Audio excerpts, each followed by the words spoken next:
Lala is trying to make it to where the court drug tests Randall in order to be around their kids, right? So now we see that Kim Zolciak and Croy both filed for divorce within hours of each other. It's like they pulled a page out of Drew Sidora's book, and they filed within hours of each other after everything came out about the $1.1 million IRS situation.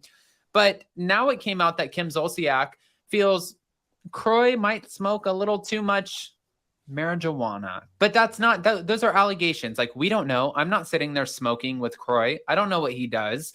But she's using this as I want him drug tested. I want to do a follicle test where they test his hair to make sure that he is not doing these things. And I want this to be a part of the custody situation. Part of me thinks, though, there are not many people. I know a lot of people. There are not many people. I know a lot of people. Who the f are you, Adam? There are not many people who I know, wherever they live, that don't just like dabble in like having a couple cocktails or hitting their little pen or anything like that. So this wouldn't be like the most shocking to me, but it almost felt like, is this a ploy for you to make sure you get custody? Because you know, in the state of Georgia, that it's technically not legal. It's not like California, because in California, you can walk in any store you want, have a driver's license showing that you're 18 or older, and you don't need anything. But in Georgia, it's a little bit different. Is this a clever ploy, or you think there's genuine concern? I think you hit it on the nail, Adam. I think Lala is, drug testing Randall for harder drugs than marijuana. Let's be real. I think that Kim trying to drug test Croy and saying that she's worried for her kids, well-being because of the amount of pot he smokes is definitely a reach. I think that this divorce is only going to get messier and messier. I think that it is definitely a ploy to try to get custody. I think that they are going to battle it out and do whatever they can. It's like they're digging up whatever, in these messy divorces, you line item every single bad thing that they've ever done to try to sway the court's decision. And I think that's exactly what she's doing. And I think that the marijuana smoking is a little bit of a reach. I'm not sure that is a sole reason for him to not have custody. I don't know. It's really, really rough. I think this is all just financially based. I think it has a lot to do with money, not a lot to do with anything else. And I think that she's trying to save face so she can get the kids, he can pay her alimony and child support, and she can move on. Kim Zolciak, clever girl. Very clever. Do you think because of this and this now new divorce, well, I guess I have two more questions before we wrap this part up. Do you think when the money got going, so did Kim? Like going in the sense of like, I'm out? Like the money's gone.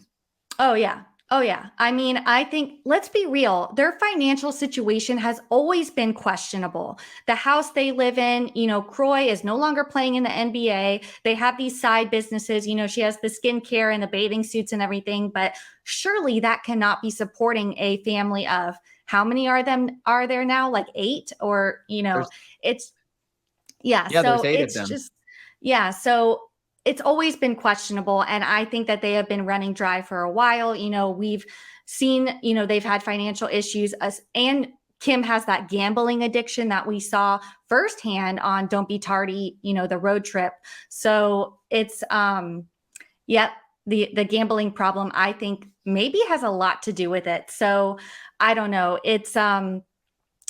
It'll be interesting to see how this plays out, because he could use that against her too. That's not a good way to, spend your money when you're trying to support a family. So I don't know. I also saw that I guess Croy's name is on every one of her businesses. So where does that come into play? It's messy. Girl, you set yourself up for failure. Well, that leads me to my next question, is if the money got going, we owe the IRS. We're trying to figure out how the hell we're going to maintain our lifestyle. We're eBaying items out of our closet. Are we returning to the Real Housewives of Atlanta? It might be the only way that Kim can, continue to live the lifestyle that she lives. I would love it. I would love to see a Kim Zolciak return. We've gotten little bits and pieces of her throughout the years. I loved Don't Be Tardy until the last season. It kind of fizzled out, but Kim, definitely makes great TV. And her returning to the show to like put this all on display, I think would be an amazing idea. Bravo, Andy. Consider it, because I think that it's a genius idea. What are your thoughts?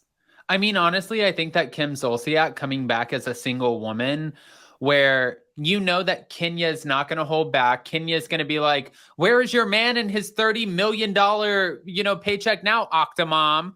You know what I mean? Like, in my perfect world, I never want to name someone to be fired. I can probably name two that could go. And I would say this. I would say keep Candy, keep She by Sheree, keep Marlo Hampton, keep Kenya Moore, bring in Portia, bring in Kim Zolciak. Drew Sidora is best friends with Portia, so that would be good. And we get to watch her navigate her divorce as well. Sonia, you got to work hard, girl. You got to work hard, because I could see a dynamic as hell cast right now. I know. I think we need that Kim Zolciak. I am with you 100%. That is like my dream, Atlanta lineup. I don't think we're ever going to get Nene back, as hard as we wish and pray. It's not happening. But Portia and Kim coming back, chef's kiss. That would be perfect. I think, Drew, I would have normally said I could do without, but I need to see the Ralph and Drew divorce play out. I need to see that. Sonia, you definitely need to step up your game. Hopefully she will this season. I have hope for her, but we'll see.